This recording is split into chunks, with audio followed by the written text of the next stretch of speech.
Merci d'avoir pris le rendez-vous des actualités d'ici et d'ailleurs. La Chine entend supprimer les droits de douane pour la quasi-totalité des pays africains.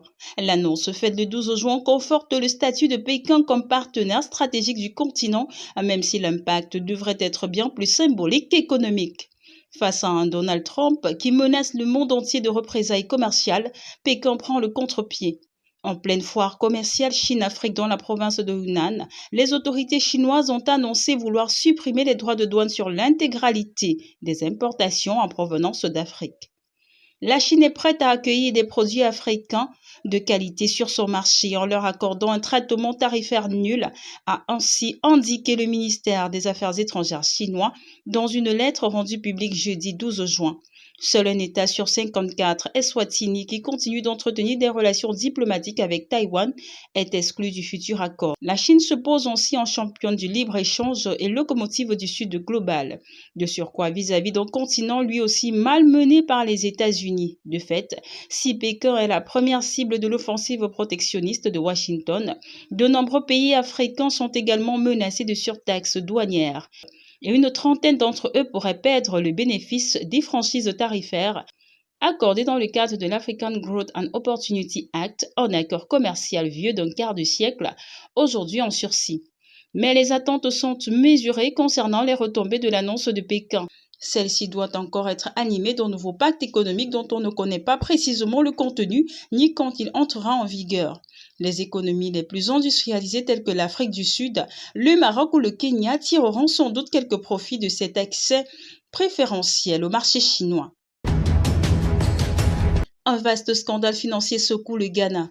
12 anciens hauts responsables de l'administration de l'ex-président Nana Akufo-Addo, dont l'ex-ministre des Sports Mustapha Oussif, sont poursuivis pour détournement de fonds publics, blanchiment d'argent et association de malfaiteurs.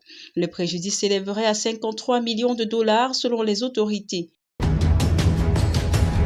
Le président Bassirou Diomaye Faye s'est rendu le 12 juin 2025 à Richard Toll pour visiter les installations de la compagnie sucrière sénégalaise. Employant près de 8000 personnes, la CSS joue un rôle clé dans l'économie locale et nationale, notamment à travers son projet ambitieux visant à atteindre l'autosuffisance en sucre d'ici 2030. Cette visite réaffirme l'engagement de l'État à soutenir les secteurs productifs stratégiques pour garantir la sécurité alimentaire du Sénégal. Le gouvernement burkinabé a finalisé le transfert de 5 actifs aurifères à sa société minière publique dans le cadre d'un processus amorcé en août 2023. Le contenu du transfert comprend 2 mines d'or en production, 3 licences d'exploitation. Autrefois détenues par des groupes privés, ces actifs reviennent désormais sous contrôle national. Ces enjeux et ces ambitions sont les suivants. Renforcer la souveraineté minière, augmenter la part de l'État dans les grands projets, passer de 10% à 15%, réorienter les richesses vers le développement local. Le contexte régional est le suivant. Cette décision s'inscrit dans la dynamique des pays de l'AES qui affirment leur volonté de maîtriser leurs ressources stratégiques pour mieux répondre aux besoins de leur population. En visite officielle à Dakar du 10 au 15 juin 2025, le ministre congolais Jean-Marc Tister Chikaya a accompagné le Premier ministre Anatole Colinette Makosso à la tête d'une délégation gouvernementale dans le but de renforcer les liens bilatéraux entre le Congo et le Sénégal.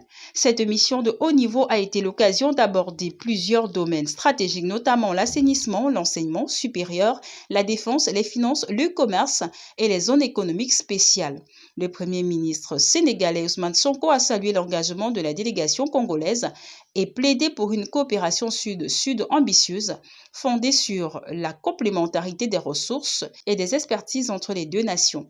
De son côté, le Premier ministre congolais a mis en avant les grandes orientations du plan national de développement, soulignant les opportunités d'investissement dans des secteurs clés tels que l'agriculture et l'immobilier. Les discussions ont permis d'identifier des pistes de collaboration concrètes, témoignant de la volonté commune de bâtir un partenariat durable et équilibré au service d'un développement inclusif et mutuellement bénéfique. Fin de cette édition d'information. Merci de l'avoir suivi.